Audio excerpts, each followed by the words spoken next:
It is non-universal. Now, scientific names.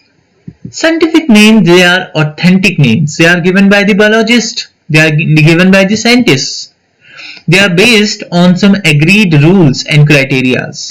They are based on some agreed rules and criteria. They are universally accepted.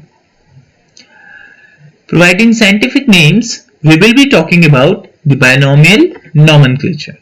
So let us talk about the binomial nomenclature. So first of all, some historical background about the binomial nomenclature. The binomial nomenclature was proposed by the scientist Caspar Bohn. It was proposed by the scientist Caspar Bohn in his book Pinax in year 1623. But the rules for the binomial, though agreed rules, they were given by the scientist Carolus Linnaeus in his book Philosophica Botanica in 1751. Now the rules, they were first of all used again by the Carolus Linnaeus in his book Species Plantarum. Basically, this Species Plantarum is the book dedicated to plants. In 1753, about 5900 plant species, they were described here. They were named here in this book as per the principles or rules of binomial nomenclature. Second usage of these rules again was given by the Carolus Linnaeus in his book, another book, Systema Naturae. Nature, it is talking about the animals. So about 4326 animal species, they were described in 1758 by the Carolus Linnaeus in his book Systema Naturae. So this is the historical background about the binomial nomenclature. Let us talk about the 5 codes for standardization of the names. Basically, ये जो name को हम standardise करते हैं, तो there are 5 codes. इन्हीं के basis पर the names of a new name, the scientific names, the binomial names, they are standardised. First of all, if we have to give a name to the plant, rules were given by the scientist Linnaeus, but they are standardized by this particular ICBN code. ठीक है? ICBN stands for International Code for Botanical Nomenclature. So all the plants, they are named on the basis of this international code only for the plants. But if we are talking about the cultivated plants, so there is ICNCP. What is ICNCP?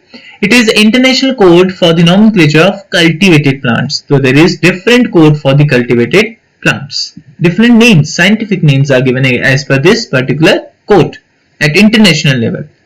For animals, similarly, it is ICZN, International Code for Zoological Nomenclature. Then for bacteria, it is ICNB. It is ICNB. It is International Code for the Nomenclature of Bacteria. It is ICNB. Why it is so? Because ICBN होता तो फिर similarly यही हो जाता. तो यहाँ पे ICNB है. It is International Code for the Nomenclature of Bacteria. And this finally is for viruses, ICTV. It is International Committee for the Taxonomy of Viruses. So these are the 5 codes which are basically to standardize the name of the plants, cultivated plants, bacteria, viruses and animals. Okay. Now we will be talking about binomial nomenclature, the rules. Basically, in your NCERT, what is said, what is written, and it was one question from the previous year's NEET also. The biological names are generally, not always better, they are generally in Latin and they are written in italics. They are generally in Latin language while they are written in italics. The first word in biological name, it is name. Correct it as name. The first word in biological name represents the genus. and the second word is representing the specific epithet. So the first word hoga, like these are the two names. The first word is what? The genus, and second word is what? The specific epithet.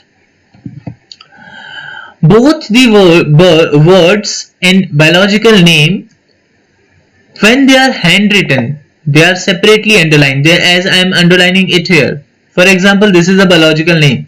So I am underlining these two names separately because if I am writing here. But if they are printed form, they are to be italicized. See here, or printed in italics to indicate their Latin origin.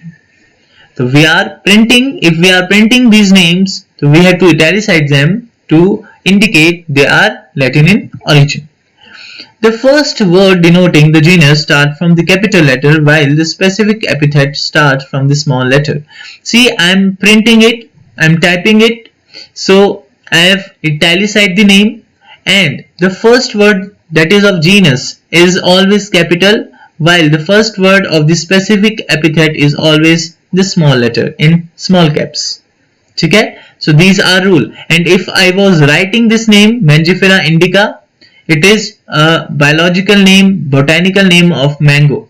So if I was writing it, I had to underline this like this separately. Species and genus, they were to be underlined separately. After the biological name, the name of the author is written in the abbreviated form. Because see here, Mangifera indica, it was discovered by the scientist Linnaeus. So I will write Lin here.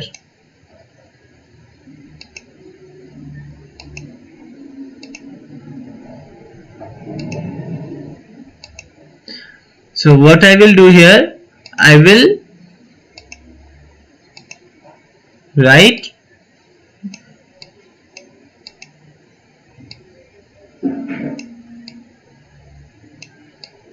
Lin. Linnaeus ने किया था इसको discover, but I am doing what? I am writing the name of author, I am writing the name of discoverer only in the abbreviated form. This name of the scientist or the author, this name is not to be underlined, never, and never it is to be italicized. It is always written in the Romans. Getting? समझ आ गया? Now let us talk about the taxonomic hierarchy. The taxonomic hierarchy, basically these are some categories.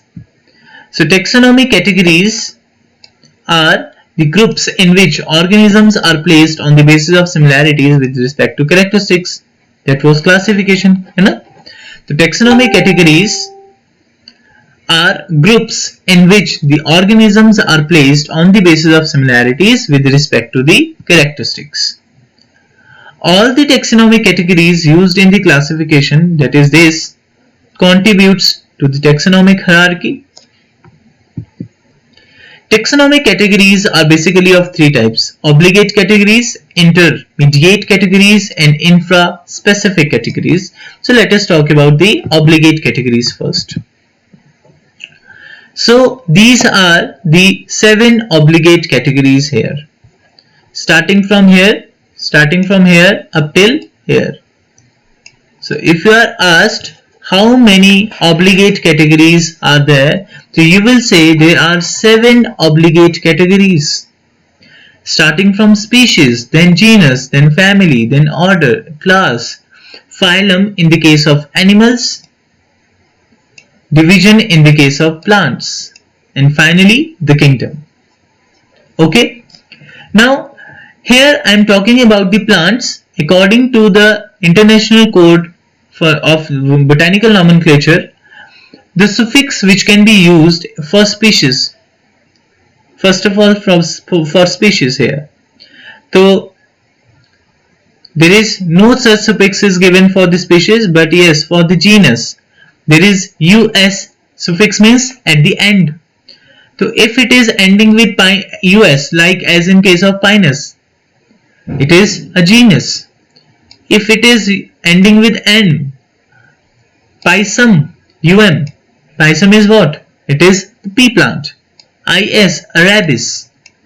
ON, Sympopogam and Polypogon. And Rosa. So they are the genus.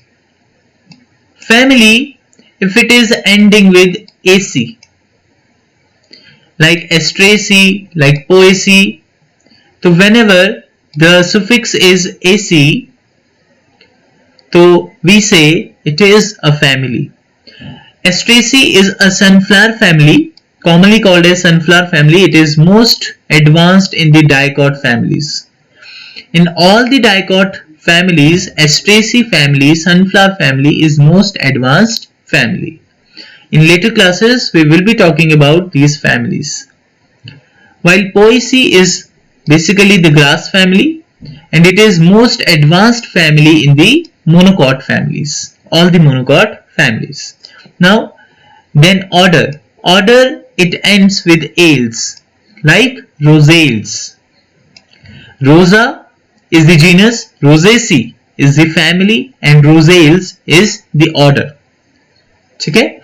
Now, classes, they may end with Phyceae, as Chlorophyceae is green algae. They are green algae. Chlorophyceae. Mycetes, Deuteromycetes, they are basically fungi. Whenever we are using mycetes, we use it for fungi. Whenever we are using Phyceae, we are talking about algae. Opsida, basically for bryophytes. AE, Dicotyledone. ठीक है, we are talking about the angiospermic classes. ठीक है. Now the phylum Phyta, like Bryophyta, Pteridophyta, Chlorophyta, Thallophyta. So if we are talking about Phyta, because we are talking about ICBN, so I am here talking about the division, not the phylum. Okay? So in division, plant division, it ends with Phyta, and then the kingdom. Kingdom will be planted. AE लग जाएगा यहाँ पर भी फिर से. The kingdom will be